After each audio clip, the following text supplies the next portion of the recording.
tuning into AM radio. I do have a story for you. It's a personal story that deals with for right now the current place that I live in. Now, this this house or duplex, what I would call it, it's a little bit strange because it is small but at the same time large when you consider the backyard. And I can say that it always feels as if there's a little bit more to it. Now, the story I have, it consists of I do have a girlfriend, and and relationships seem to have sometimes hiccups and things like that. And I can say that during one time, I remember we I had a fight, we had an argument, and there was an indifference. And I remember being in our spare room and just feeling defeated. And I can remember grabbing my guitar and just trying to play the songs that I remember playing back in the day. Something that would give me any kind of relief from the misery that I had felt at that time. Now, I know what it sounds like. It doesn't sound like any kind of supernatural thing would ever happen. It just feels like it's just kind of like a woe was me kind of story. But believe me, I wish that that's what it was. Well, as I remember playing my guitar, which is, it's right here,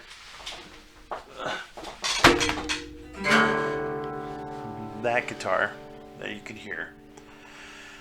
I remember going ahead and trying to play songs and just being in such an emotional state that I couldn't play the songs. But I remember sitting on the floor of this room, the same room I'm recording in, by the way, and across the room in the afternoon light, peering in through the windows, very, very low light, I could see in the corner of the room something that just seemed to be pulsing. I didn't know what it was. And through the tears in my eyes, through this argument that I had and this distress that I was feeling, I could see this. It seemed to be like a puddle. And the best way I can describe it is if anyone knows what a mixture of water and oil looks like. It's like a weird metallic rainbow kind of thing, but it's just very dark, silverish looking puddle in the corner of the room that I didn't notice before. And I remember finished strumming my guitar and looking at this corner and just seeing this puddle, and then seeing something shoot out of it, almost not to the ceiling but almost like in a claw formation, and seeing it crawling towards me. And I just saw one thing shoot out, then two, and it started coming closer to me in a slow motion. And I remember just in the distress I was at the point in time. It was an ugly fight, and I didn't care. I really didn't. I just didn't. I didn't. It didn't matter to me.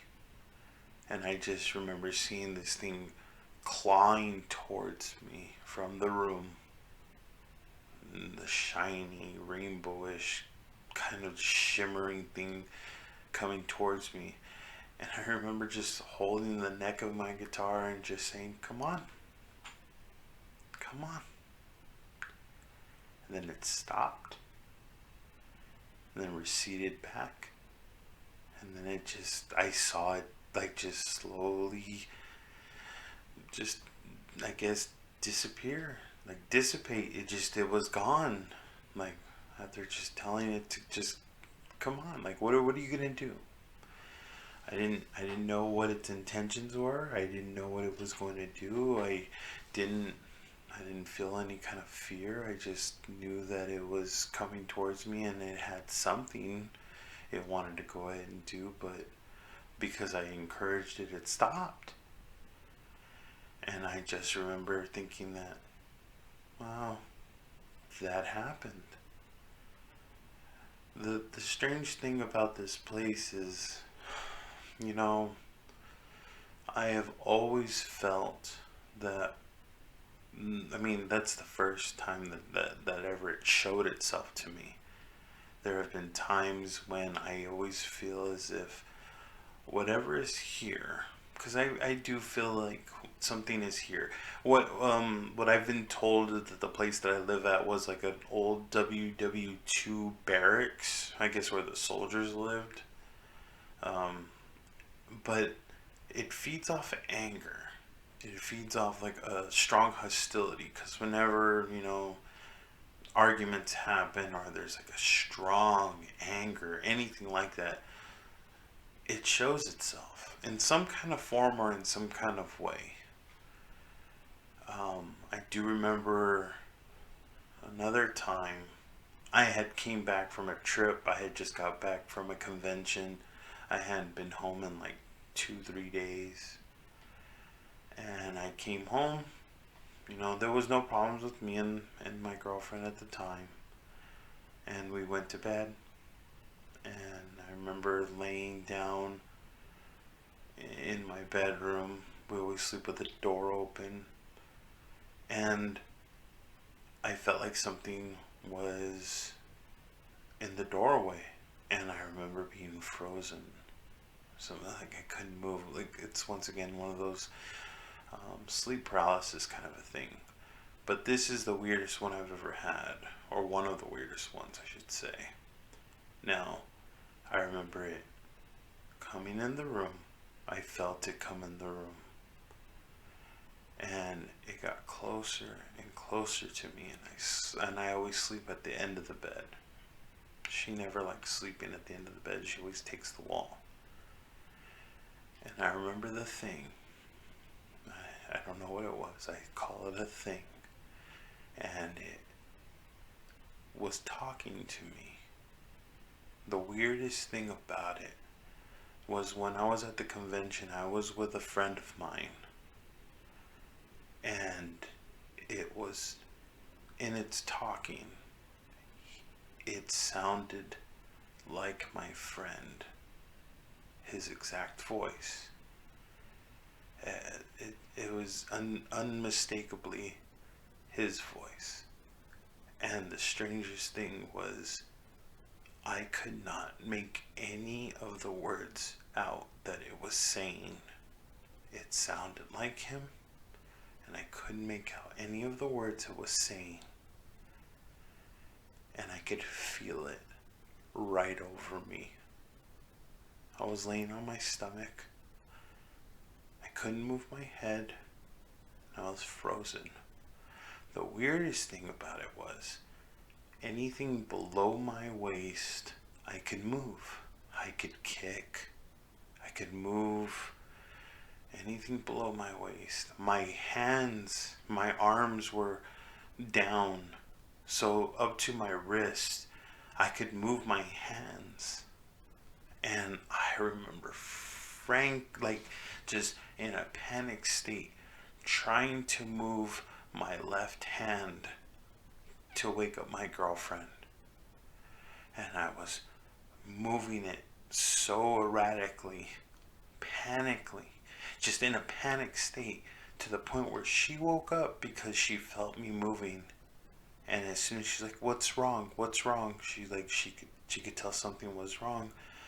My body I was able to move. I was like, I was in shock, and I was like, there was nothing in the room. It was gone. I didn't feel it anymore. And I told her, "Oh, nothing. I was having a bad dream." I didn't want her to panic. I didn't want her to get scared, because all I kept thinking was that it was just, I was tired. But in my head, I kept thinking, I was like, there was something in that room. Something came in that room with us. I remember once everything happened and I was able to move and everything, I remember looking towards that doorway and just waiting to see something, and nothing came, and I fell asleep. You know what? That was scary. That was, I can honestly say, very terrifying. And that's the story. That's the story of, I could actually just say, an an unknown friend, I guess I could say. But go ahead, leave a like, leave a comment. I'll try to answer any kind of questions I have. And you have a good night. Thank you.